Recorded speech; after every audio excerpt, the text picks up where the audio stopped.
Social media के माध्यम से और आप सब पत्रकार साथियों के माध्यम से जानकारी मिली है कि कोई व्यक्ति है जिसने माननीय मुख्यमंत्री जी को और मुझे लेकर बहुत सारी बातें लिखी है। हम लोग इस प्रकार की गीदड़ भक्तियों से डरते नहीं है।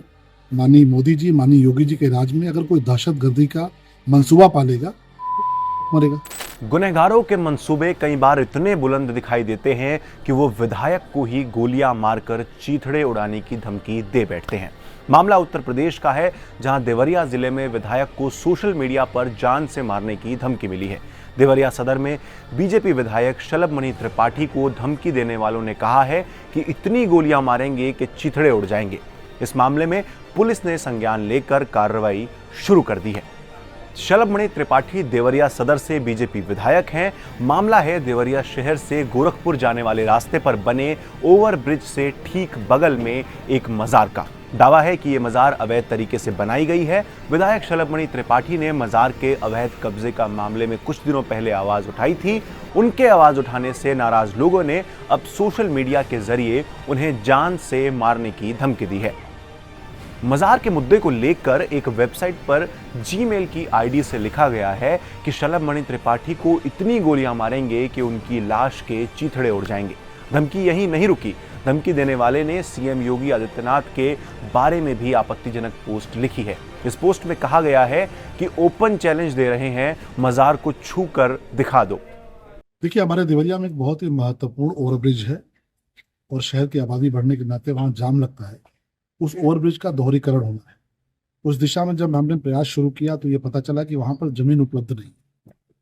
हम लोगों ने जब छानबीन की तो ये पाया कि ओवरब्रिज के ठीक बगल में एक मजार बनी हुई है जो काफी बड़े दायरे में है।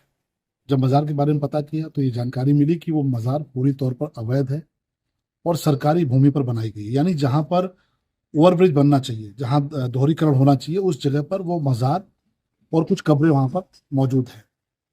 दरअसल देवरिया सदर विधायक शलभमणि त्रिपाठी ने रेलवे ओवरब्रिज के नीचे अवैध मजार का मुद्दा उठाया था, जिसके बाद दस्तावेजों की जांच शुरू हो गई थी। सीएम के आदेश पर डीएम एसपी को जांच के निर्देश दिए गए थे। इसको लेकर विधायक शलभमणि त्रिपाठी ने 25 जून 2025 को सीएम से शिकायत की थी। इस शिकायत के आधार पर दस्तावेजों की जांच शुरू हो गई थी। 1993 में जब माननीय कल्याण सिंह जी की सरकार गई और समाजवादी पार्टी की सरकार आई, उसी दौरान सरकारी जमीन को, बंजर जमीन को मजार के तौर पर बदल दिया गया, कब्रिस्तान के तौर पर बदल दिया गया। और इस दिशा में जानकारी मिलने पर जब मैंने माननीय मुख्यमंत्री जी को बताया तो माननीय मुख्यमंत्री जी ने तत्परता से इसको तत्काल इसमें जांच करने के आदेश दिए कि जांच करिए और क्या तथ्य इसको निकालिए। अब मेरी जो जानकारी है कि प्रशासन जांच कर रहा है और प्रशासन की जांच में स्थापित हुआ है कि 1993 में गलत तरीके से बंजर जमीन को, सरकारी जमीन को मजार में तब्दील किया गया है और इसके चलते हमारा ओवरब्रिज का दोहरीकरण नहीं हो पाया। अब यह विषय प्रशासनिक अधिकारियों के समक्ष है। जिले के अधिकारियों से मेरी अपेक्षा है कि वो ईमानदारी से इसकी जांच करेंगे, निर्भीकता से जांच करेंगे और मेरा पूरा विश्वास है कि निर्भीकता से जांच होगी तो अवैध मजार हटेगी और हमारा जो ओवरब्रिज है उसका दोहरीकरण होने का मार्ग जो है वो प्रशस्त होगा। विधायक का कहना है कि रेलवे ओवरब्रिज के ठीक नीचे मजार का निर्माण किस तरह संभव हुआ, ये एक बड़ा सवाल है। उन्होंने आरोप लगाया कि 28 साल पहले पूर्व राष्ट्रीय स्वयंसेवक संघ के वरिष्ठ प्रचारक राम नगीना यादव ने इस मजार की वैधता पर सवाल उठाए थे, जिसके बाद उनकी हत्या कर दी गई थी। तब से लोग डर के कारण लड़ाई लड़ने से पीछे हट जाते हैं। ये भी लोगों ने बताया कि हमारे बहुत ही वरिष्ठ प्रचारक थे स्वर्गीय राम नगीना यादव जी। 1993 में जब उन्होंने विरोध किया, 1990 में जब उन्होंने विरोध किया तो उस दौरान बेरहमी से उनकी हत्या कर दी और उसके बाद लोग दहशतजदा थे। कभी कोई इस मजार के बारे में बोलता नहीं था।